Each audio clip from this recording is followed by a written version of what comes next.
I started with the idea of how we construct our history. And I was thinking of the idea of how memory is only 80% accurate. And then what about the stories that we hear from people? Like the stories I know about my great aunt Juanita, if her stories are 80% accurate, then the ones that were told to my dad are even less accurate.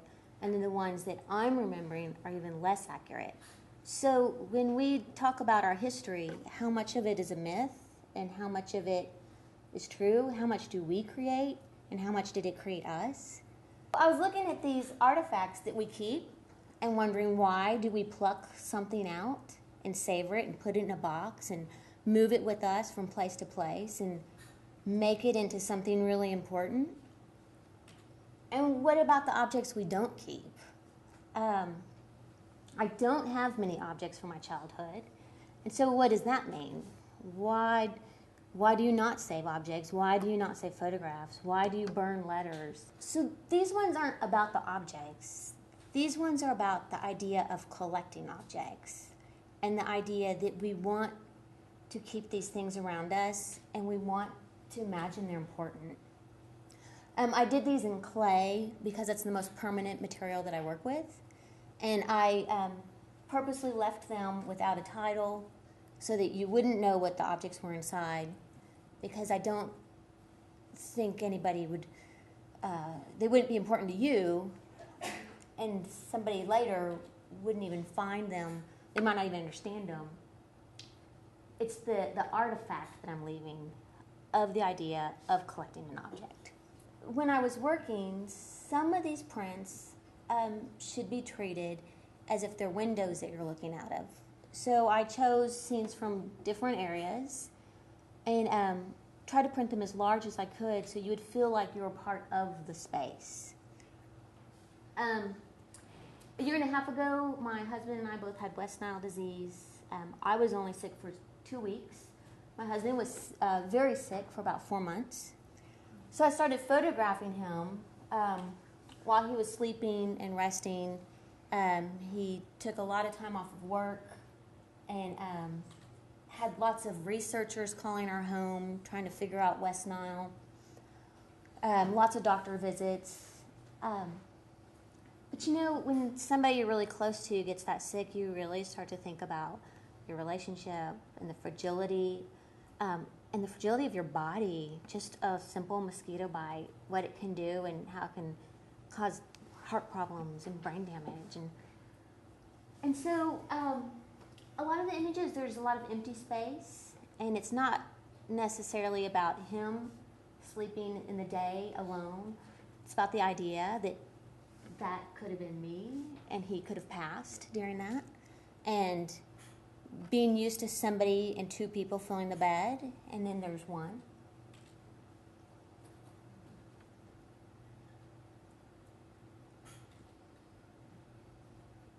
And he was really nice. I was just walking around all the time, shooting photographs of him and standing on the bed while he was trying to sleep.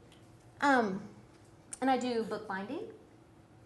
And so with this, I, of course, had to look at how I'm a married woman in my 40s, and how do you speak about that part of creating that history.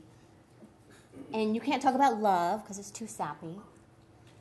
So I had to look at marriage in a very realistic way and maybe a little more honestly. And also the idea of 2 people being a partnership. And these are little clay pressings where there's pressings of our skin, my husband and I, pressings of our hair, pressings of our thumbprints, but displayed together almost as if our skin pressing's different, but it's the same. We're one of those like really ridiculous couples that do everything together. It's like, so it's like kind of like we're one person now. And then these are small 2 1/4 photographs, just comparing the way we look aesthetically, comparing our hands, comparing our legs. In this one, that's our hair. So it's a close-up. My hair is the longer hair. And my husband's hair is a short hair. My husband's older than I am, and so one part of my history and think about it is I probably have a longer life expectancy than he does, and so that's part of the conversation, and that's part of putting together who I am and who we are. So these are like timelines. And garments. This is a garment from our wedding. And when I made it, the clay at the hinges is very fragile, and I figured over time it wouldn't stand up, and it's done exactly what I expected. And so it's starting to break with time at the hinges. So eventually this book won't stand.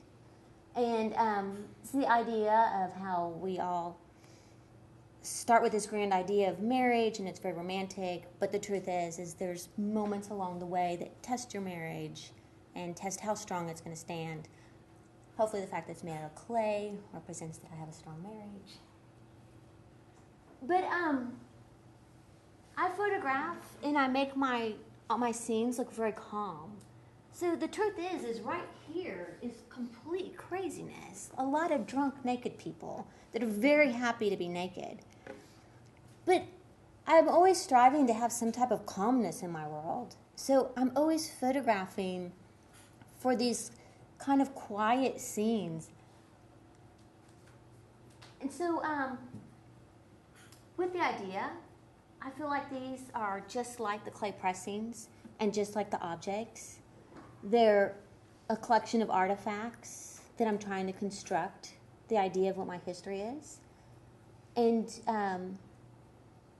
I think about that saying that you have to think, you think of yourself one way, somebody else thinks of you a different way, and then who are you really? So I'm trying to make this idea and think about why we choose certain objects and certain scenes, and why we cherish certain objects and certain scenes, and why we construct our history